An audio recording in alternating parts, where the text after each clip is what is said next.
deuxièmement, nous devons refuser les alliances militaires offensives du type de l'OTAN, d'abord inventée dans le cadre de la guerre froide comme un système d'alliance pour contrebalancer, disait-on, l'alliance des pays organisés autour de l'Union soviétique et des autres pays que l'on appelait du camp socialiste, entre guillemets. Admettons. Je dis admettons, quoique les Français ne l'aient jamais admis. Je veux rappeler que la France, sous un gouvernement qui n'était pas de gauche, quitta le commandement militaire intégré. Et que la France, pas sous un gouvernement de gauche, expulsa toutes les bases nord-américaines qui étaient sur notre territoire. Cet exemple, semble-t-il, n'est guère médité. Avec pleutrerie et servilité, on s'est précipité de nouveau dans le commandement militaire intégré, qui ne commande strictement rien, mais qui intègre beaucoup.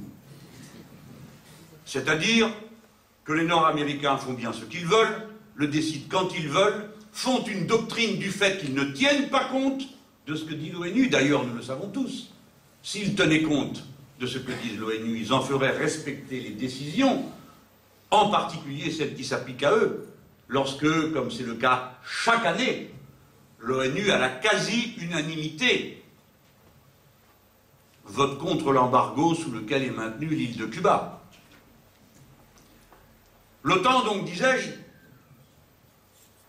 intègre, organise la défense mondiale et impose, par exemple, à toute l'Europe une organisation singulière de sa défense qu'il intègre dans le cadre général décidé par les Nord-Américains. Cela s'appelle Smart Defense. Une défense intelligente, paraît-il. J'ai dit que les Français n'avaient pas accepté une première fois de renoncer à leur pouvoir de décision. Mais en quoi consiste ce pouvoir de décision? C'est celui du peuple.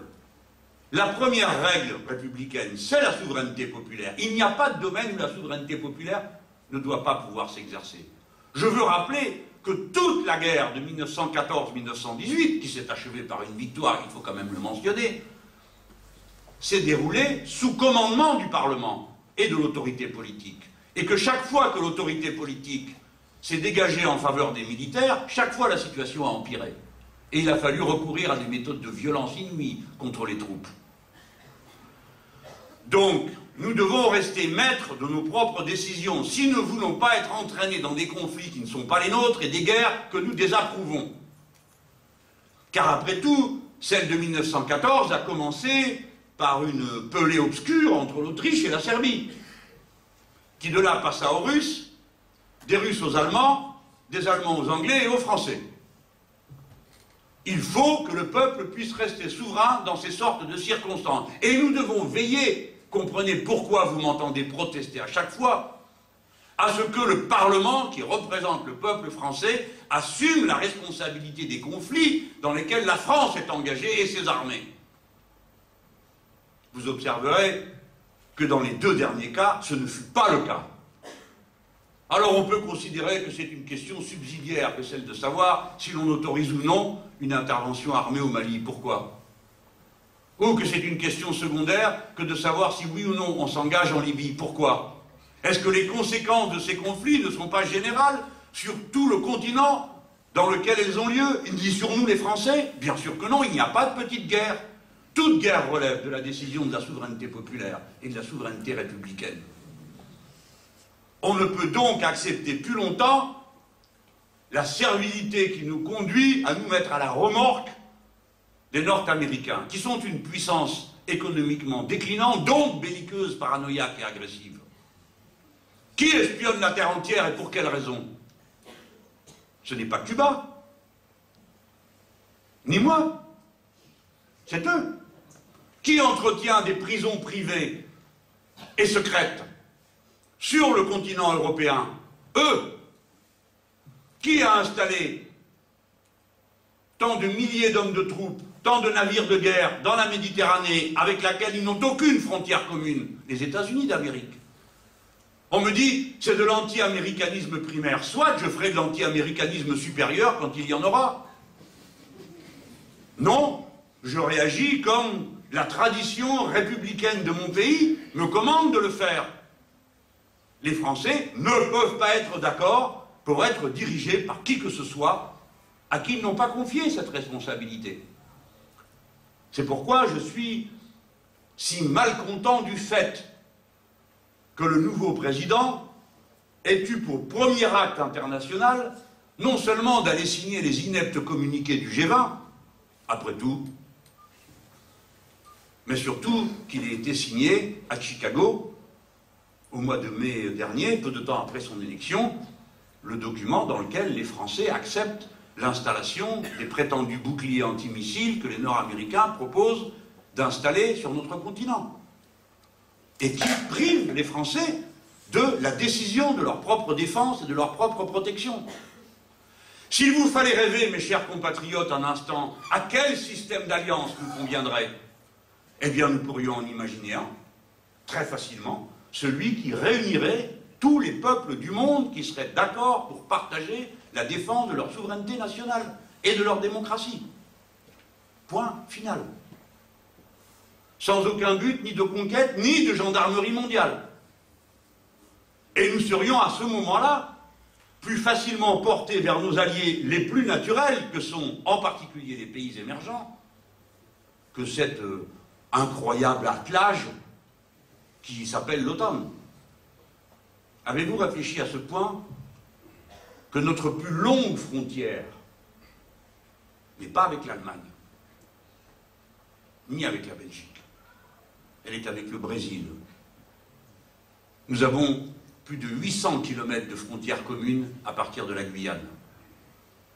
Les départements français des Caraïbes, j'ai bien dit les départements, tous sont départements, par la volonté populaire exprimée par des suffrages, sont dans les Caraïbes. Vus d'Europe, on les appelle ultra-périphériques.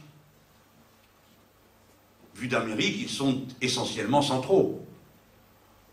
Comment considérons-nous cet ordre du monde? Comme ultra-périphérique ou comme essentiellement central? Pour nous, les Français, c'est central. Notre pays est le deuxième territoire maritime du monde. Notre pays est présent aux alentours des 5 continents. Aussi bien en face de l'Australie, avec la Nouvelle-Calédonie, qu'en face de l'Afrique, côté Est, la Réunion, Mayotte, et de l'autre côté, dans l'Atlantique. Nous sommes un peuple qui n'est pas un peuple occidental.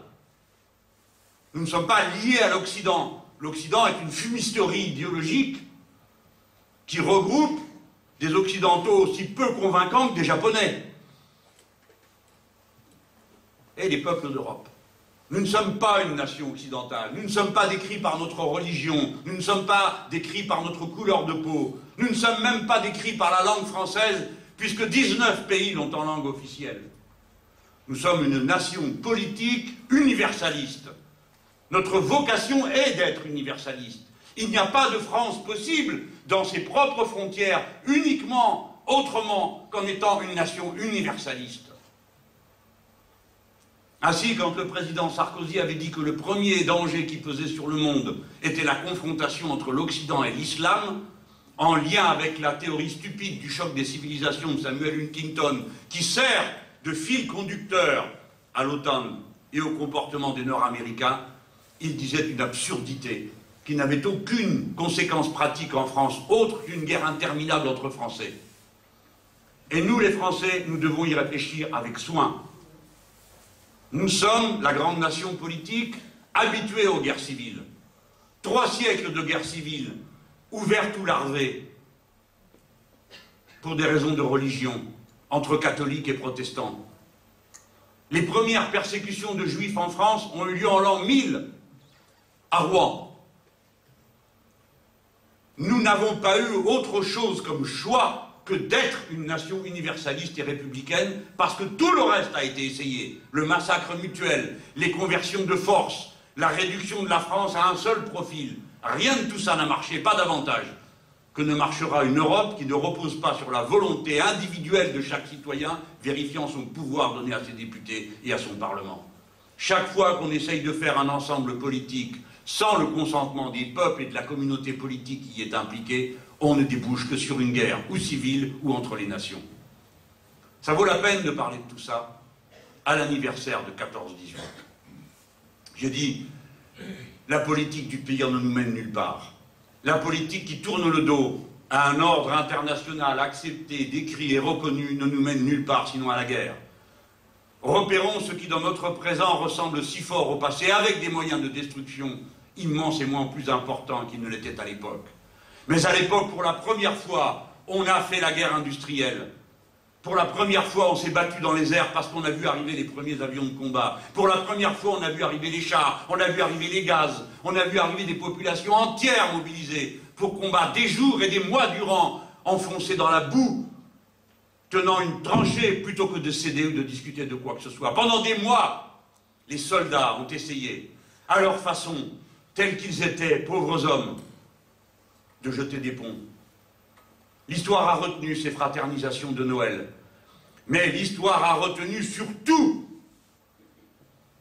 que la première insurrection victorieuse contre la guerre, c'est la révolution de 1917 en Russie.